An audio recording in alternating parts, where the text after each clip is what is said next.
海童笑道：怎么可能不来开门啊？我们知道你是战家大少奶奶后，他们都说你绝对会把书店转让，以后安心当大少奶奶，还说你们要是转让书店，再高价他们都会盘下来，觉得你们店的风水好。郑叔笑哈哈的道：这哪是店的风水好呀，是你的命中注定呀。那些人以为盘下了海童的店就能像海童一样飞入豪门，不过倒是可以蹭一蹭战大少奶奶的热度，毕竟这是战大少奶奶开过的店。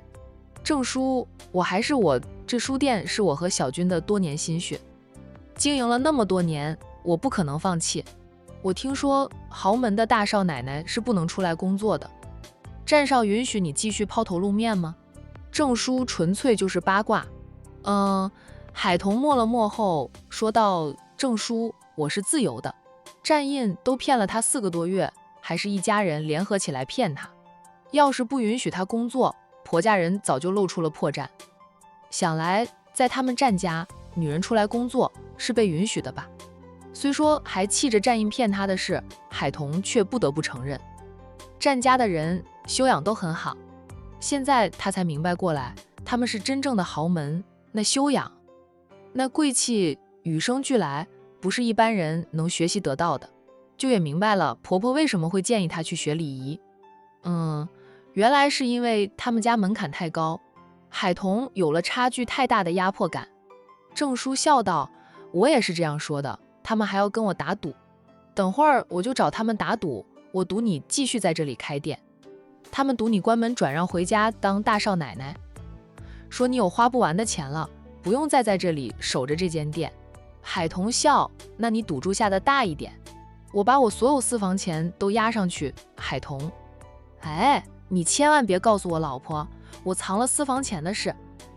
对了，你要不要下注啊？海童：我下注貌似对他们不公平呢，大家拿他来打赌，他却下注，就算他想转让书店，为了赢呀，他也会撑着呀，更何况他的书店又不是不赚钱，不可能转让的，除非房东要把店铺收回去，那就没办法的事了。呵呵，也是，那你别下注了，太黑心也不好。我全部私房钱押上去，也能赢一把了，到时候我赢到了钱，请你吃烤鸡腿。你们打赌有期限的吧？那肯定有期限的，1个月为期。海童笑道：那你准赢啊，托你的福，托你的福，谁叫他们跟我争跟我吵？不相信我说的话，我可是神像。呵呵。郑叔开心的走开了，海童哭笑不得，什么神像啊？看郑叔那开心的劲儿，好像他这全部私房钱押进去能赢到一套房似的。海童先开了小门，进去后呢，再把大门完全打开。店外的新鲜空气一下子涌进店内，中和了那些闷气，很快闷气就被扫光。他习惯性的开始把货架从店里搬出来。彤彤、沈小军骑着电动车过来，看到海童把货架从店里搬出来，他一边停车一边笑道：哎，我以为你还要休息几天。海童答道：赚钱重要一点。沈小军笑：这才是我认识的海童。他停好车，和海童一起把货架搬出来，摆放好。哎，战先生后来有没有去打扰你？那沈小军关心地问着啊。海童拿着鸡毛扫着书架上的灰尘，听了好友的话，他说道：你觉得以他的性格，他真能做到让我静唧唧的冷静几天吗？做不到啊。沈小军又说道：只要他不像最初那样过分，批晕你软禁你，就睁只眼闭只眼吧。战先生也就是太过紧张了，害怕失去你。海童不说话，见他没有心思谈论感情上的事，沈小军识趣的不再说。总算开门了，海童，哎，海童。门口传来了海童最不喜欢听到的声音，紧接着就看到海老头带着他一班孝子贤孙，笑眯眯地走进了书店。海童，海老头的老脸笑得像一朵菊花，看着海童就像看到了一座金山，正在闪闪发着光，亮瞎他的老眼。没想到老三家的女儿居然这么好命，没有家庭背景，姐妹俩相依为命，竟然都能飞上枝头变凤凰，太好命了，首富占家呀。孙子说了，那是千亿豪门。千亿豪门什么概念？海老头拿着计算机都算不清楚占家有多少钱。在儿孙的挑唆下，海老头是一刻都坐不住，马上就带着一班孝子贤孙来了市区，找海童要钱。不是认亲，认回这个孙女儿。当然能要到钱更好。现在的海童呀，只要手指缝露一点点出来给他，都给他安度晚年了，再也不用愁没有钱养老了。志明、志文把我给海童带来的家乡特产搬进来。海老头笑着吩咐孙子，又对海童说道：“海童，爷爷给你带了点我们家乡的特产，你不要嫌弃土。家乡味十足的，你爸妈活着的时候就很喜欢吃的。”海童蹙眉。周红林昨晚去找姐姐，提醒了姐姐说老家这班极品来了。海童以为他们会先去战氏集团找战印呢，以他爷爷的尿性，知道战印是战家大少爷，肯定会跑去战印面前端着爷爷的架子。谢了，我想吃，我会回去再自己买。海童淡淡地道，他拿着鸡毛扫走过来。海老头自顾自地绕进收银台想坐下，海童一鸡毛扫拍打在桌面上，海老头吓了一跳，看了看海童的脸色，不情不愿意地绕出来，自己拖来一张椅子坐下，对海童说道：“海童，你奶奶身体康复得不错，我也不用守着她了，以后爷爷过来帮你收钱吧，爷爷年纪大了点，帮不了你其他忙，收钱还是可以的。对了，我和你叔叔伯伯哥哥们匆匆赶过来，还没有吃早餐，你这店里有什么吃的吗？给我们弄点，或者帮我们叫外卖啦。爷爷，我已经叫了外卖，很快就能送到。”接话的人是海志文。爷爷习惯性命令海童做事，但现在海童可是战家大少奶奶，他们之间的过节都快凝成了死结，想让海童给他们做吃的，那是不可能的事。海老头说道：“叫外卖就叫外卖吧。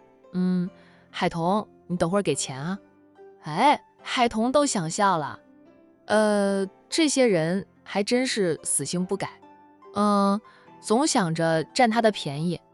他冷冷地道：“谁叫的外卖，谁给钱。”他也看了看海志明和海志文抬进来的所谓的家乡特产，袋子没有封住，他看到其中一袋是芋头。给他带了2袋粗粮过来，就想坐在他店里收钱，也就他爷爷才敢想这样的事情。海童，过去的事吧，都过去了，我们都放下来，别老是记恨在心里头。怎么说，我都是你的亲爷爷，我们也愿意向你赔礼道歉。你想让我们在网上公开道歉，爷爷让你二哥写道歉信了，很快就会在网上公开道歉的。误会解开了，我们还是一家人了。你如今也发达了，你老公家里那么有钱，千亿豪门呢，你跟你老公说，不要再报复整治你的叔叔伯伯堂兄弟们了，让他们能继续做生意的做生意，上班的上班。你二哥可是公司高管，年薪100万的，因为你失去了工作，原本该让你赔偿他的经济损失的，考虑到你们是兄妹，赔偿就算了，你让那个大表哥，让你二哥回到原来的公司里继续当高管。你那么有钱了，请我们吃早餐也费不了你多少钱，连你跟汗毛都比不上呢，就别那么小气，斤斤计较的了。对了，我那孙女婿呢？我一见我孙女婿，就觉得他非池中之物，绝对是人中龙凤。海童，你有眼光，听说你老公底下还有8个堂弟，你能帮你表妹、堂妹们牵红线吗？让他们也嫁进战家去，你们都成了战家的少奶奶，爷爷就算是死了，都能笑得诈尸回魂。2个人都知道海家人极品，脑回路特别清奇，以往都觉得他们刷新了他们对极品的认知，谁知道还没有刷到下线，还有更下线的。海老先生，你以为战家是谁都能嫁的呀？那沈小军忍不住讽刺了句：亏的这个老头敢想，居然想让所有孙女、外孙女都嫁入战家当少奶奶。他沈小军都不敢想呢。海老头说的理所当然的，海童无父无母的，都能嫁入战家当大少奶奶，我其他孙女、外孙女都父母齐全，家里条件也不差，难道不比海童好？他们怎么就不能嫁入战家了？海童，你爷爷说的对，俗话说上阵父子兵，打虎亲兄弟，你帮你堂妹表妹们牵线，让他们也嫁入战家当少奶奶，有他们帮着你，你在战家就能稳坐大少奶奶之位，也没有人敢欺负你了。海童的叔叔家里是女儿的，年纪只比海童小2岁，还没有嫁人。听了老父亲的话，海叔叔两眼一亮，就盼着自己的女儿能嫁入豪门去。以前他们觉得嫁入豪门很难，也没有见过真正的豪门。现在看到海童这样子的身世都能嫁入首富战家当大少奶奶，他们就觉得豪门没有他们想象中那样高不可攀，忍不住开始大做白日梦。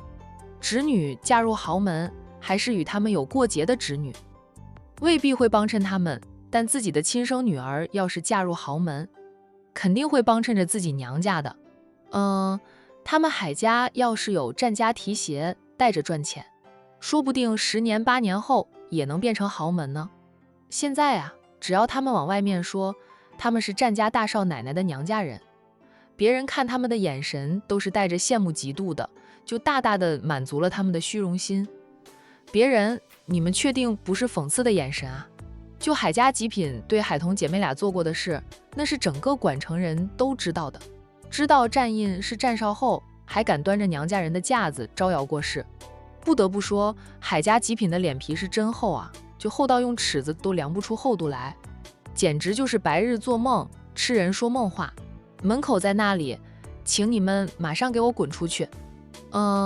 海童被他们的无耻气到懒得客气，直接就叫他们滚吧。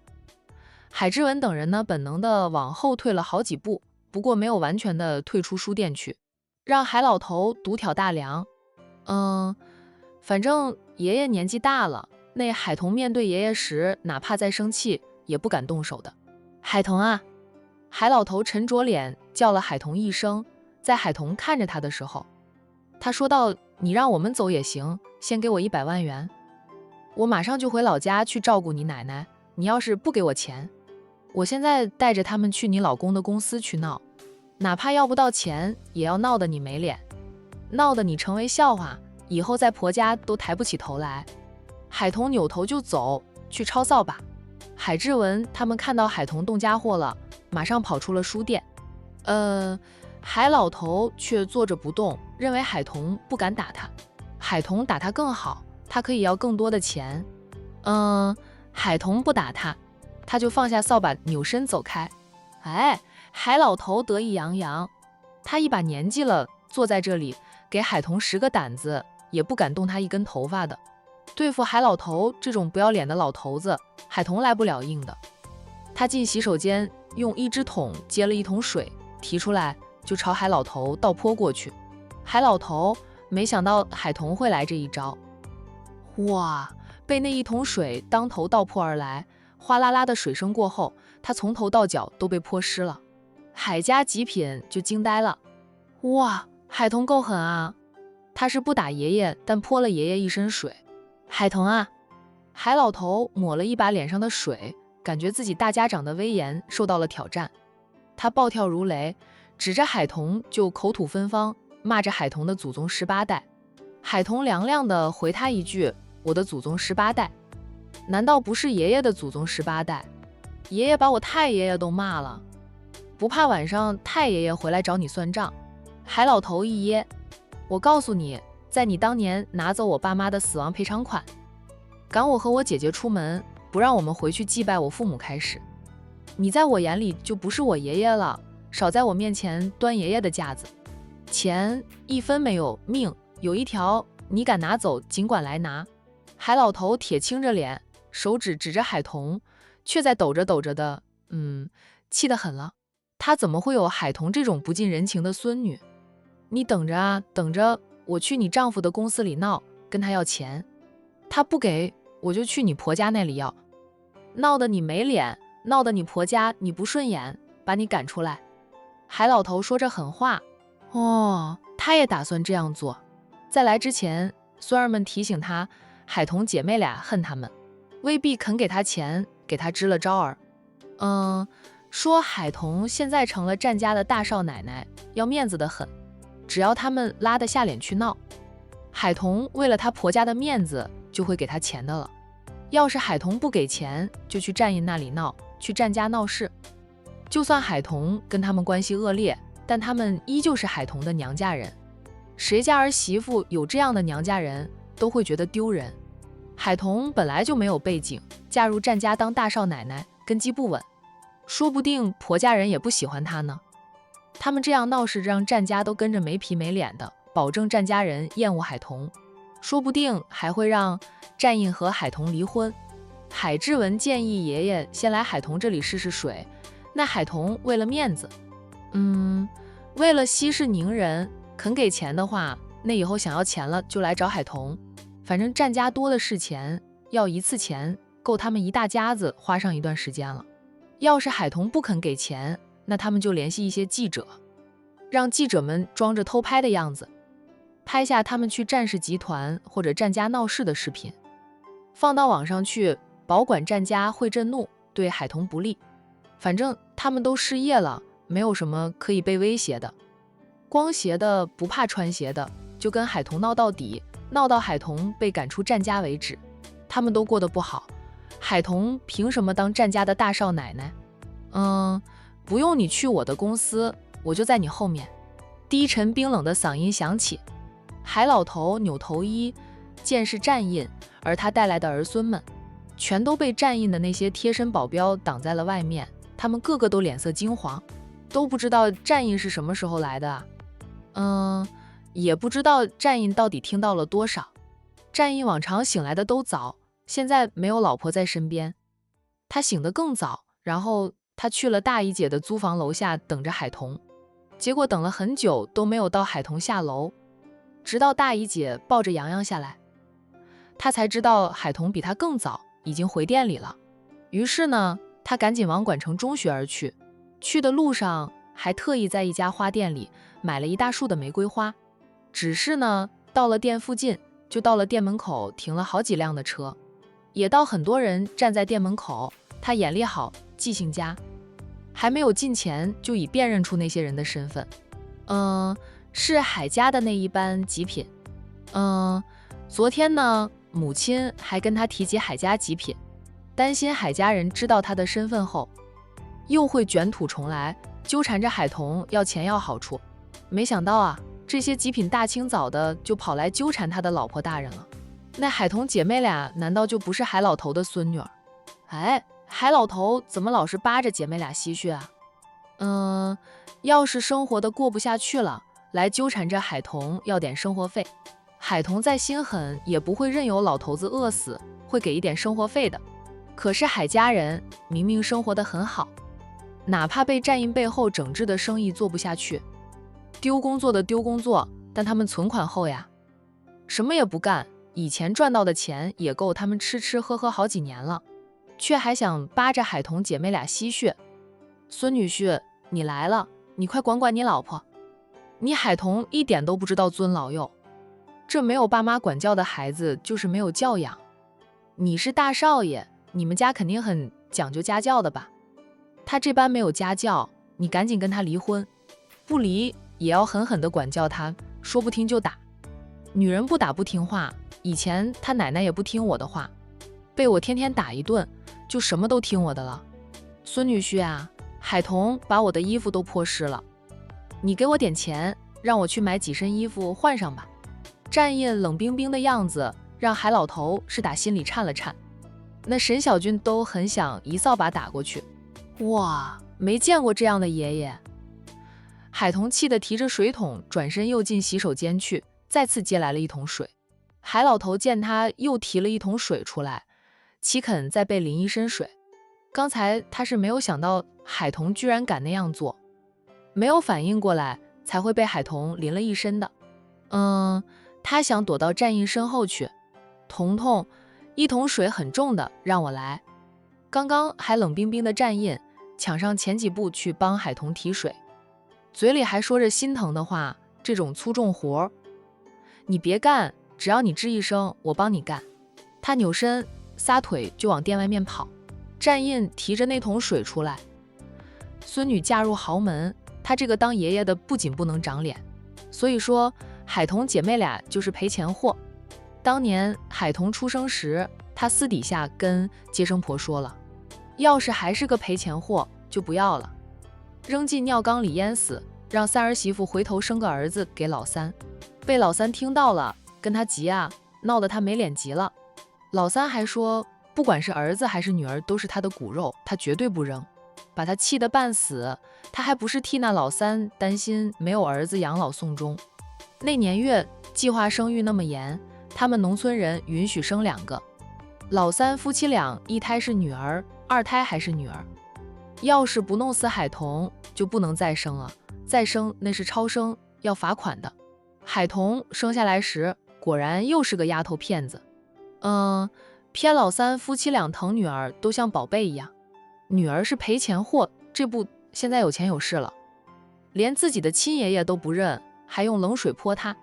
海老头就觉得20几年前的自己不够狠，没有亲自把海彤扔进尿缸里淹死，让海彤长大成人了，专跟他过不去。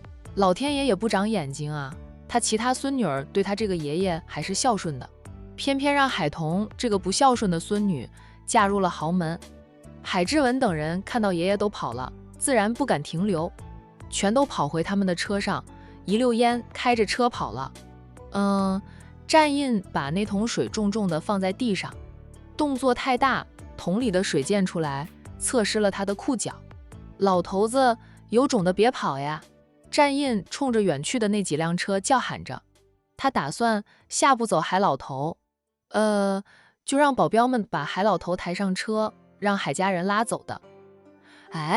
那老头子撑不住，自己跑了，倒是省事多了。海彤和沈小军都出来，沈小军就说道：“彤彤啊，那些人呐，岂是能和解的？就算他们在网上公开道歉了，你也不要和他们和解，都是见不得你好的人。”海彤含着脸说道：“我从来就没有想过要和他们和解，也无法和解。他是不是你亲爷爷啊？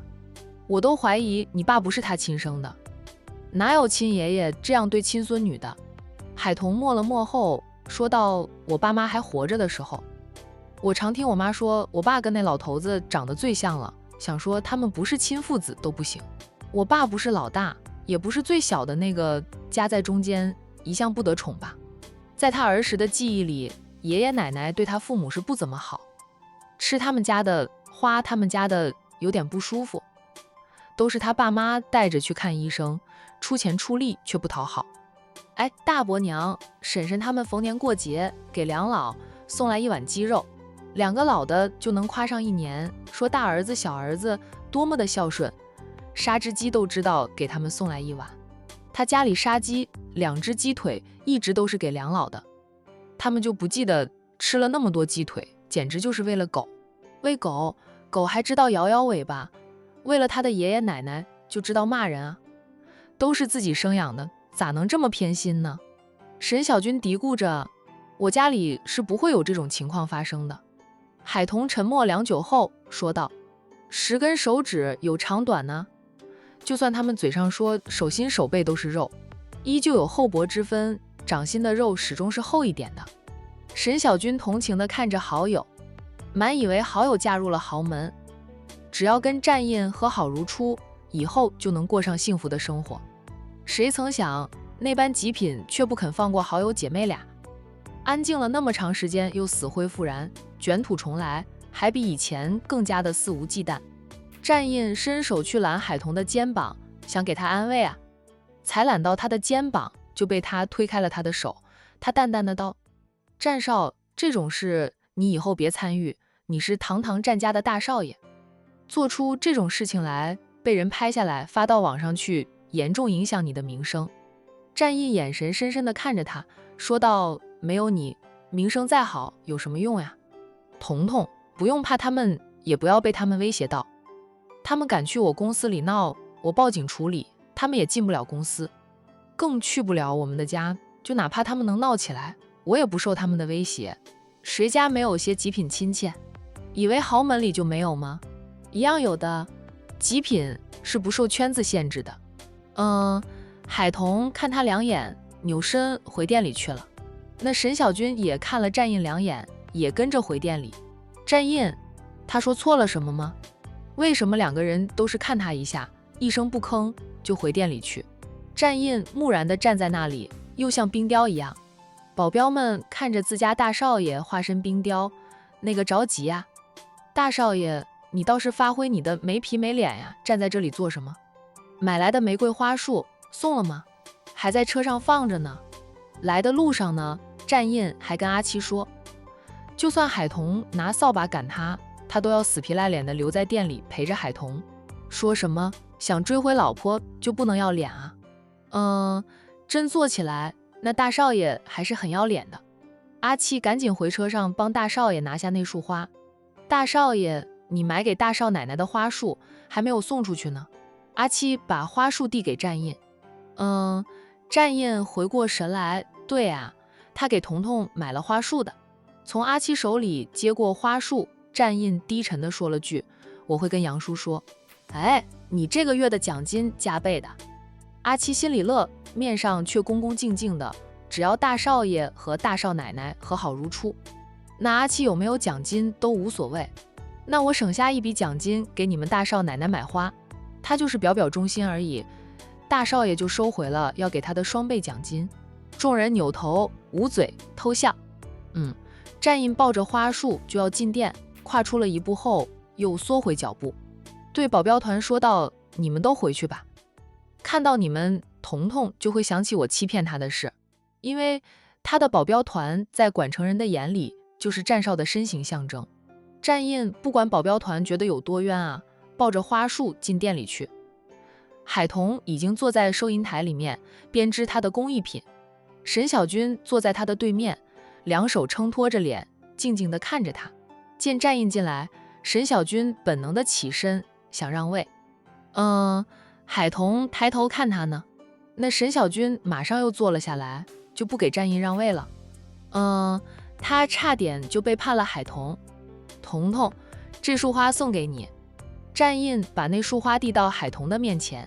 谢谢，我不需要，请你拿开，别挡住我的视线。海童说话的口吻还是淡淡的，他看着战印，战先生，我说了，我需要冷静。战印静静地看着他，手上保持着递花的动作。夫妻俩僵持着啊。那沈小军悄悄地挪了挪椅子。海童，小军，我回来了，我给你们俩带了很多礼物，快出来帮忙拿呀。在夫妻俩僵持的时候，商小飞人未到，声先到。那沈小军脸色变，商小飞说今天回来的。哎，这是一回来就跑过来找他和海童了。